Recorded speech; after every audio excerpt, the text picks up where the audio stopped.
The boy and girl had made it through the forest, about to cross the verdant forest edge with their crown of 9 gems they had procured.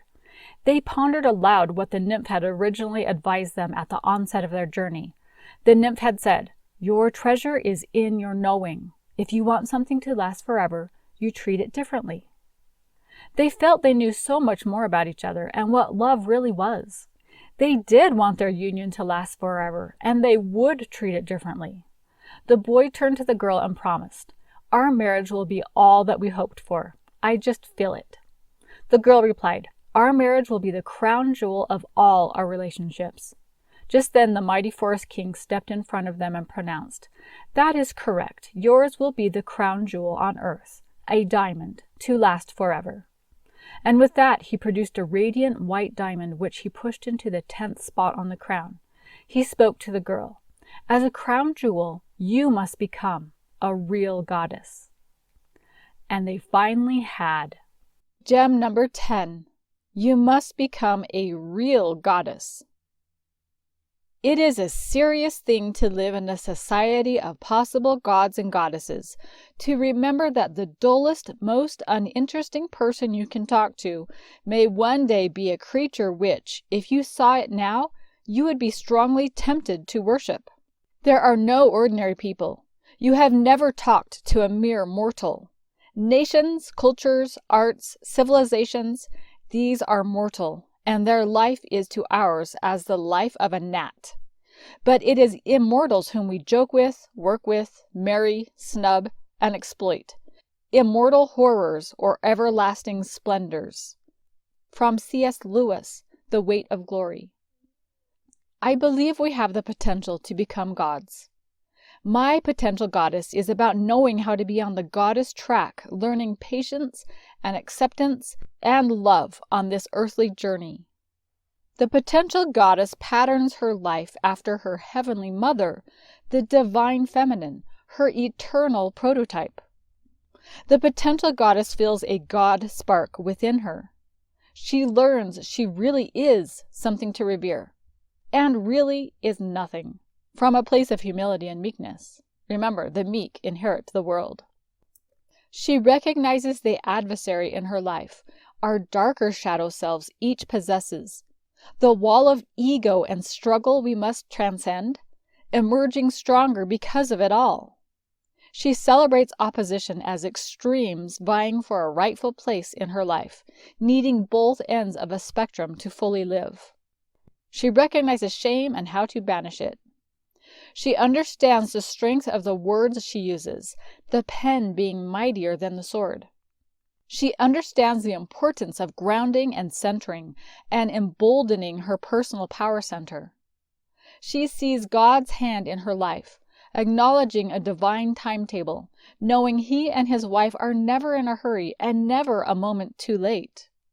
She knows God's economics differ wildly from worldly economics and seeks after a wise abundance, striving for God's will over worldly matters. She appreciates her body, mind, and spirit for these wonderful gifts that blossom her into full godhood glory. She learns that loving is the key to manifesting true desires, truly finding herself because her godly potential expands. She feels that her holy heavenly parents are but a prayer away, championing her for full joy, heart nurturing, and creating the perfect here and now, for she is acquiring godhood.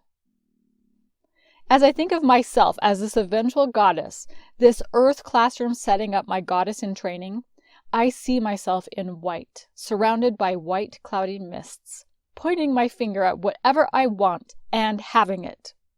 The goddess realm includes a multitude of scenarios of all the good that can combine in one place to create an ecstatic experience, one we don't even know the likes of yet. Heaven! Singing your lungs out on stage and not being embarrassed or nervous. Enjoying an amusement park and you always get the very best seat first and without waiting, and the ride goes on and on and on. Cooking and baking and having someone hand you every ingredient, then judiciously cleaning up behind you. Heaven! What is heaven to you?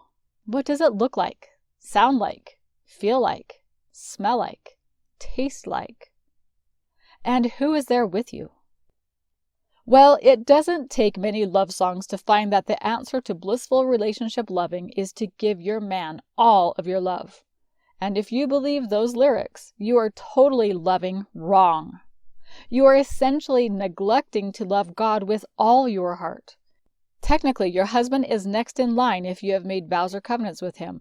He rightly has priority seating to your next affections, but after God. And in such ranking, things like children, jobs, sports, and really anything else takes a back seat to loving your spouse next, and God most. If you are to be composed of godly love as an eventual goddess, it is integral you learn this priority seating. You cleave unto each other, but with God first, while not becoming enmeshed. You please each other, but with God foremost, and self equally to spouse. Remember, the 2 great commandments includes loving yourself. You sacrifice for each other, but not more than you'd sacrifice for God or yourself. Serving means also receiving. You are willing to give of yourself, but not to the point of overburdened if you are in alignment with loving God first. You are a peacemaker, not a peacekeeper. You comfort and mourn with your husband in empathy, but you love yourself enough to not get stuck there. You create your lovely world, even if your spouse questions the possibility of such a world, because you have God primarily in mind and heart.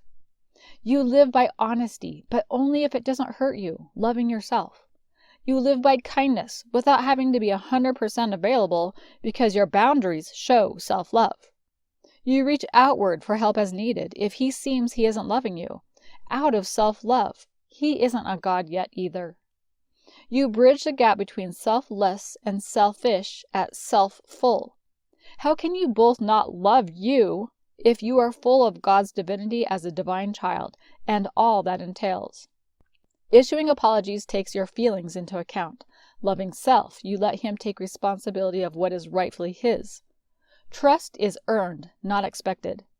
You relinquish control and judgment to God, not your spouse, if you love and trust God most.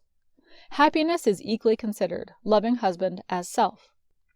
You realize that God trusts you to make your choices without his over-involvement, because that is the responsibility of a person learning to be godlike, the original gift of agency.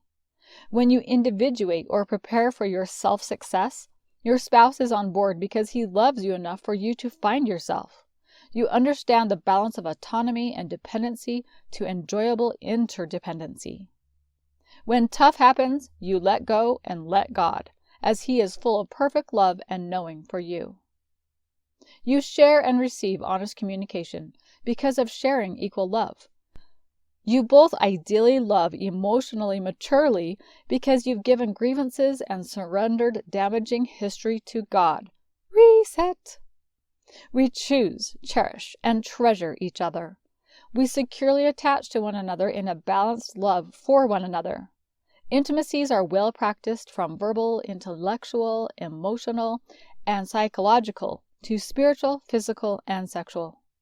You give sexually to one another as a bonding activity that considers the desires of both man and wife, uniting your very souls together like a sacrament. You invest in one another with great interest. You assure each other and others that each is the greatest man or woman alive, at least for each other. You are both filled with virtuosity, fidelity, humor, fun, flexibility, cooperation, appreciation, and respect. And when this isn't the ideal, because you love one another like you love yourself, you give room and patience for when the other or yourself is not there yet. Remember this. We've, most of us, been given decades and more of life to reach idyllic perfection for each other. 10 Gems Assignment. Write on your crown the 10 things you value most in your king. Read this often. For something that is valuable to us gives back. The mighty forest king, having just delivered them their 10th gem, the diamond, then quoted from the good book itself. A wife's noble character is her husband's crown. A virtuous woman is a crown to her husband. And husbands love their wives. So the boy and the girl exited the forest light, holding the gleaming crown between them, knowing the mighty Forest King and his Queen would always be with them, forest to forest, as they lived happily ever after.